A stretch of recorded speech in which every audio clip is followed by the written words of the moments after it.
We just talked about investment. Let's talk about attention.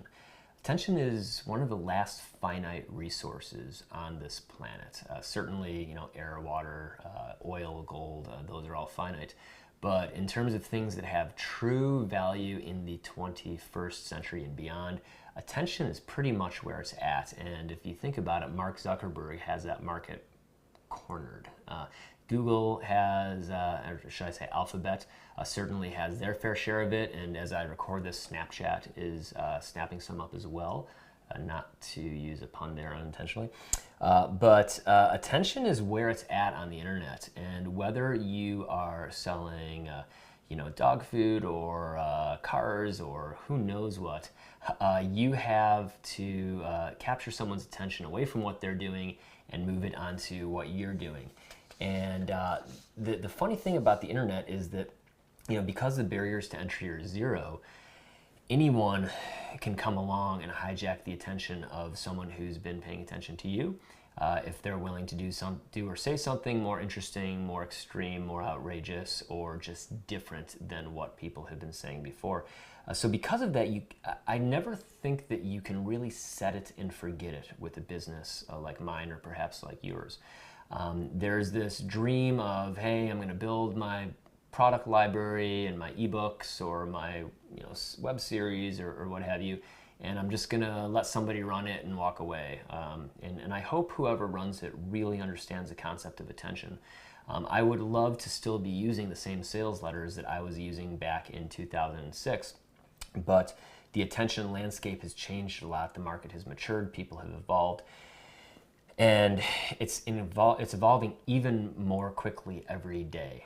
If you have tried to get on, if you remember how you interacted with your phone, let's say 3 or 4 years ago versus how you interact with it today, I don't know how you do, but I'm like just all over the place, really, really fast. So the attention landscape moves very quickly. You cannot just assume that what you have today is going to work. And here's the worst part of all, is that other people will steal what works, and then everyone becomes sort of blind to it. So to use a very salient example, when video sales letters came out, everybody loved them, and they worked great because it was this brand new thing. And then everybody started producing new video sales letters, and the market became a bit blind to video sales letters, and that was that. We've even had incidences where, certain introductions for our video sales letters, like we would write a new introduction, or we would write a new lead, or we even had somebody rip off our video sales letter word for word, replacing words like like obsession with infatuation, and BMW with Audi. So people will steal what works, and frankly, I encourage you to do that. There's always going to be a new form of capturing somebody's attention and moving them into your direction, and that's where we talk about funnels, and we talk about having to stay on top of the market. So your job is to use timeless principles of what we're talking about here as the medium changes.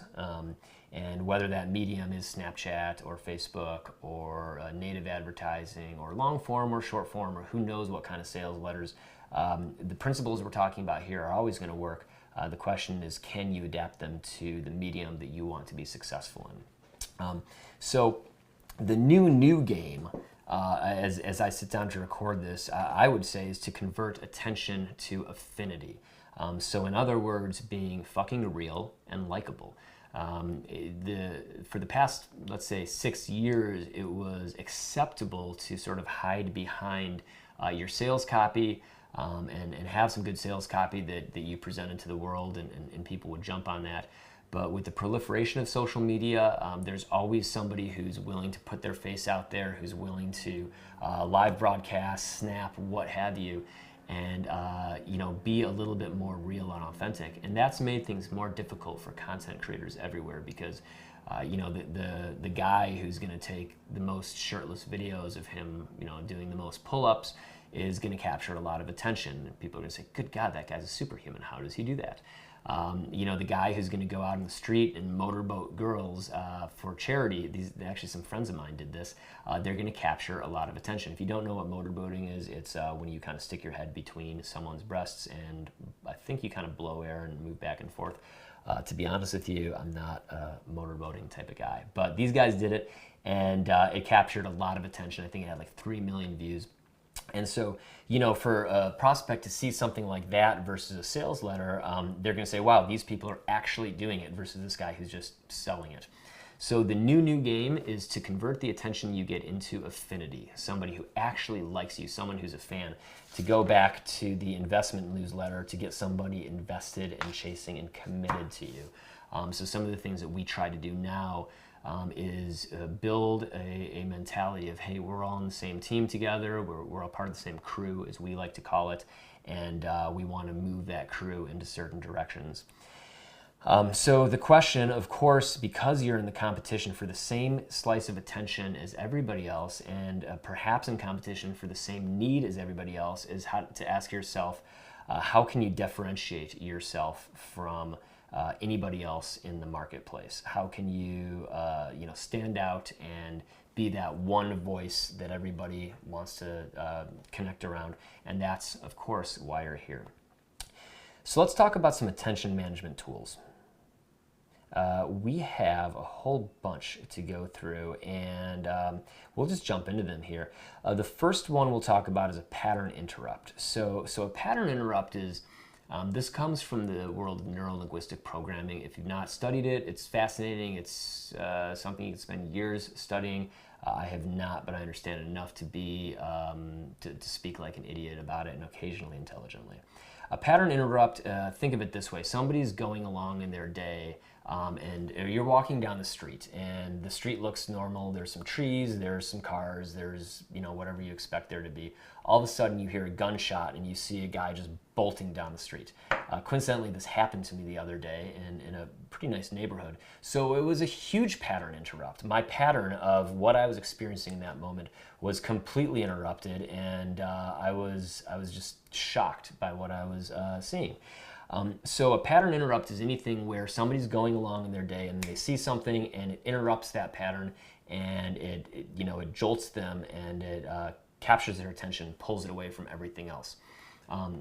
There's a part of the brain called the reticular activation system, which is meant to sort of decide what we focus on at any given moment. And if you were meditating, then your RAS might be very expansive, versus if you are, Usain Bolt and you're running at the Olympics, your RAS is going to be extremely focused. Your goal is to, with a pattern interrupt, capture someone's attention and get that RAS focused on you.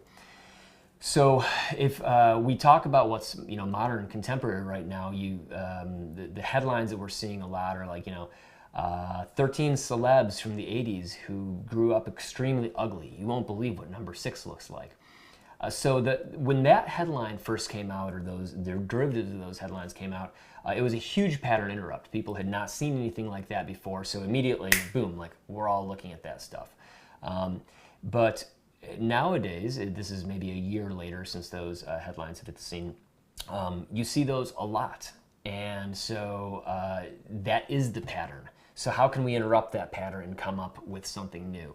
Another thing that I've been seeing recently for editorial content is something to the extent of, I tried Dollar Shave Club, ... here's what happened. So they're taking a brand that has a well-known name, and then they're adding a here's what happened to it, and that is that. So whatever the case, you can't just apply these principles that we're going to talk about blindly. You have to look at what is the dominant pattern out there, and how can I interrupt it with something that is going to pull people's attention away from it. So if everybody's got ugly ads, maybe your ads are beautiful. If everybody's got beautiful ads, maybe your ads are ugly. If everybody's doing video sales letters, maybe you're doing a long form sales letter. Everybody has this type of web page, you have that type of web page.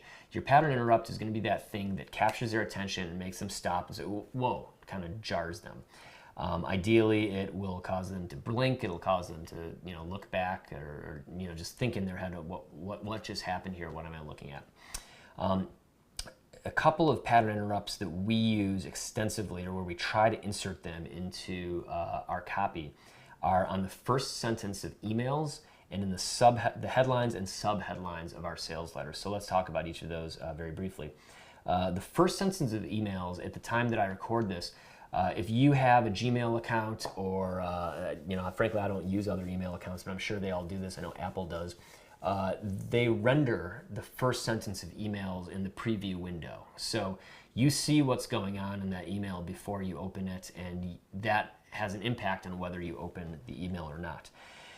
So to give you an example of an email pattern interrupt, first sentence that we used one time, it was something along the lines of her naked body covered in coconut oil.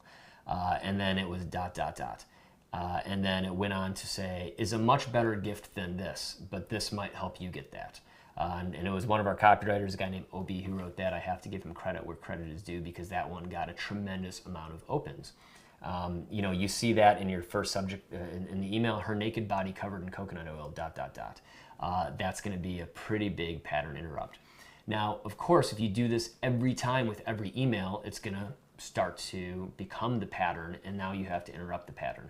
So we might send 5 emails that start off with something along the lines of, hey bud, or what's up, or what's good today, and then every now and then throw in one of those. Again, if you want to interrupt a pattern, you've got to create it first. Subheadlines in sales copy is another great place to use pattern interrupts. So we'll be reviewing sales letters later in this, but a subheadline is essentially it's not the main headline of the sales letter, but it's there are these subheadlines throughout it that sort of keep you reading and keep you bringing your eyes through. I'm just thinking of the subheadline out loud here. One might be something like, I practically spit out my drink when she told me that she was sleeping with my best friend too. That's a huge pattern interrupt. It's not something that you'd expect to see, and it's going to focus your eyes on it and immediately pull you into the copy that's directly beneath that subheadline.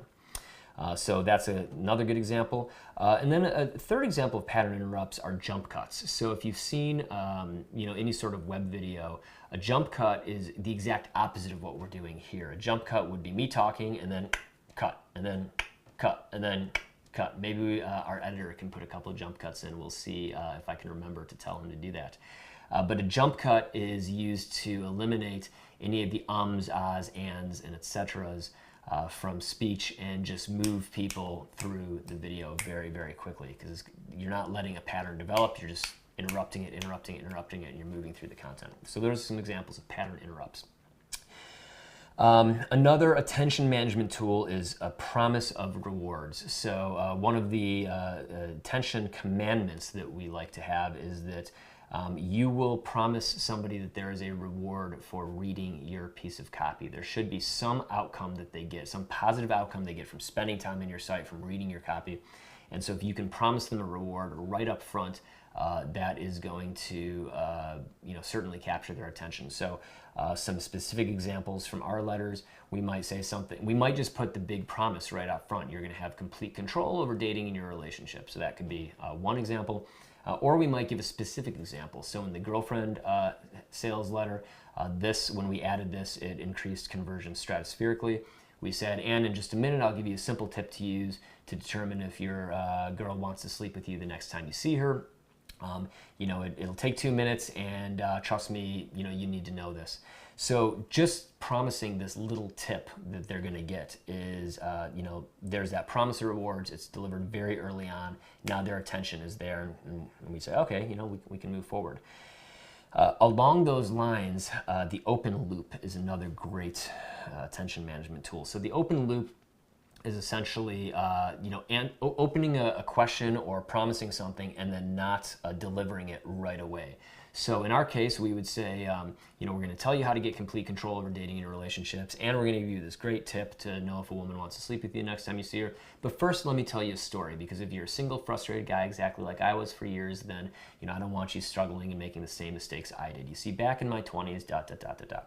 So what we've done essentially is we've made a couple promises, we've created some curiosity, and we've sort of opened a loop. And now we're going to fill that loop with stories and with other things that they that they might want to hear. So if you've ever seen a sales letter that says, "And in just a second, I'll tell you," or "Keep watching because," or I'll get to that in just a moment, that's essentially an open loop. And people, if you use those too much, they become very annoying, but used correctly, they are extremely valuable. Open loops can also work very well for multi-day email sequences. So, if you have a big announcement coming the next day, maybe you announce it the first day, but you say, hey, by the way, tomorrow you're going to learn about this incredible tip, so you're definitely going to want to open your inbox at 4 p.m. So that's essentially an open loop. If you're not using open loops, you're missing out on a chance to capture someone's attention. And what I have heard is that people are more receptive to the information that they receive while a loop is open. They are more attentive and more likely to be affected by the words that they hear. So, for example, with our open loops, we make some promises and then we jump into the story of how I went from shy and insecure to becoming more confident and understanding women. And, I'm told that a lot of people really resonate with that story and connect with it.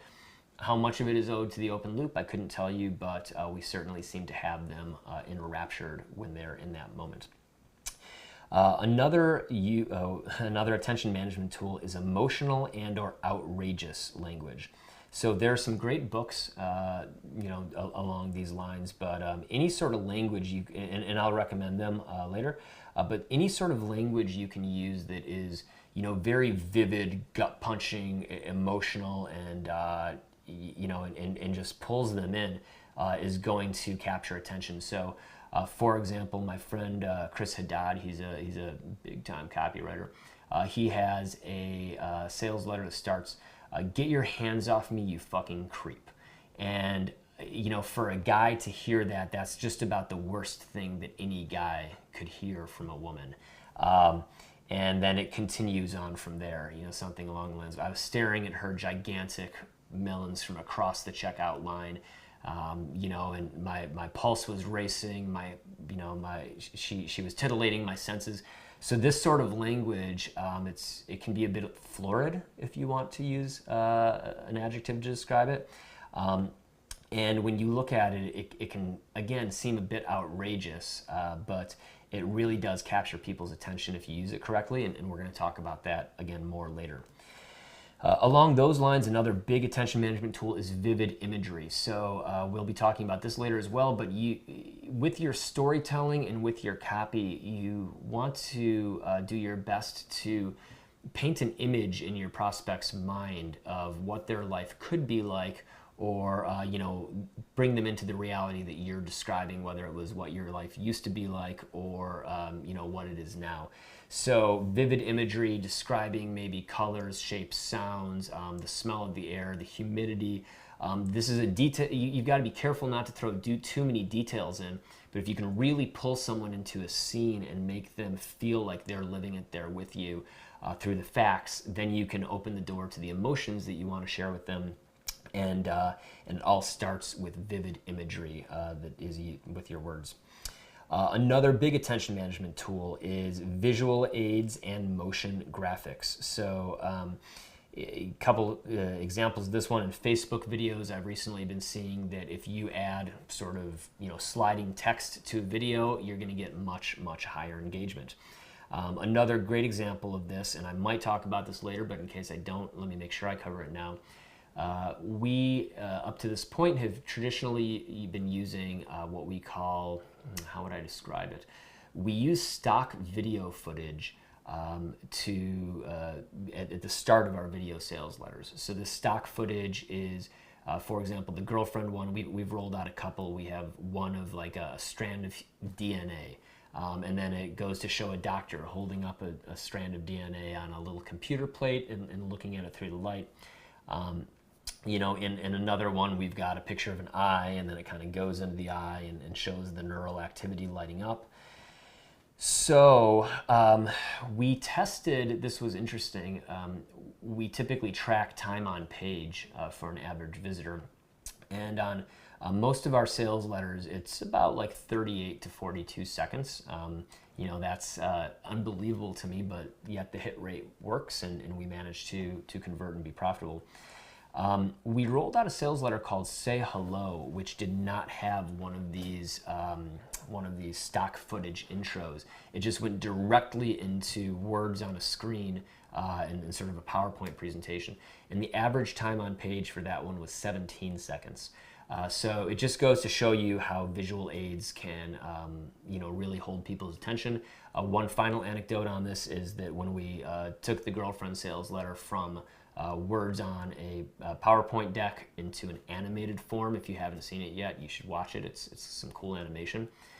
We saw an immediate conversion bump, and that it was that animation that really gave us the ability to start to buy cold traffic in extreme quantities and just blew the offer up. Two more. Good stories can be incredible attention management tools. Obviously, this goes into anything with vivid imagery, emotional language, but if you can become good at storytelling, if you can keep your stories tight, condensed, but have a good story arc, that is gonna. Obviously, we pay attention to great stories when they're on the silver screen, and so if you can study story writing, screenwriting, any of that, and understand how story arcs and narratives work, that's going to give you a huge leg up. And then finally, humor. Anytime you can inject humor, you'll probably capture someone's attention better than if it's just flat. This one I will warn you on, though. What's funny to you might not be funny to me, and vice versa. What's funny to me might piss off a lot of people. So if you are going to use humor, make sure that you completely and fully understand the humor of your market. There's a guy in our world, what I would kind of call the dating advice world. He has very raunchy video sales letters. They're funny if you are the prospect and if you share this prospect's beliefs. An example might be like, if discussion of sexual topics offend you, then go back to watching your fucking Disney movies. But if you want to learn how to blah, so that would be something that our prospect or a sexually frustrated man might look at and kind of laugh to. Not everybody would. So humor has to be used very carefully, and you only really want to use it if you know your market extremely well and think that they would be receptive to it. So what are some practical applications to some of these attention management tools? Well, certainly we could start with online ads. Whether it's pattern interrupts, whether it's jump cuts and videos that we're posting on Facebook or YouTube, whether it's an open loop in an ad. You could use almost any of this stuff for online ads. Article headlines. So if you're writing articles, if you are writing blog content, if you are writing sales letters, any of that, that is certainly where you'd want to use these tools. Another example another practical application is pulling people through the copy. So, what we're going to talk about later is how to construct a good sales letter, but just as a preview, people's attention their attention will go up and down and up and down and up and down. And so you have to occasionally jolt them and bring them back in to what they're watching and experiencing and reading. So any of these could be, good to do that. Subscriptions can actually be great for attention management tools. So we use open loops in our email subscriptions to keep people very excited about what's coming next and what they'll be learning. We'll certainly use promises of rewards. We'll use pattern interrupts in the emails that shoot them out. So there's a lot of stuff going on there. And then email copy itself. So we've already discussed that one, but those are all the ways and places that you can use some of these attention management tools. So that is attention, and what we're going to move on to next is what I would call an action trigger. And these are how are you going to get people, once you've got their attention, to take action.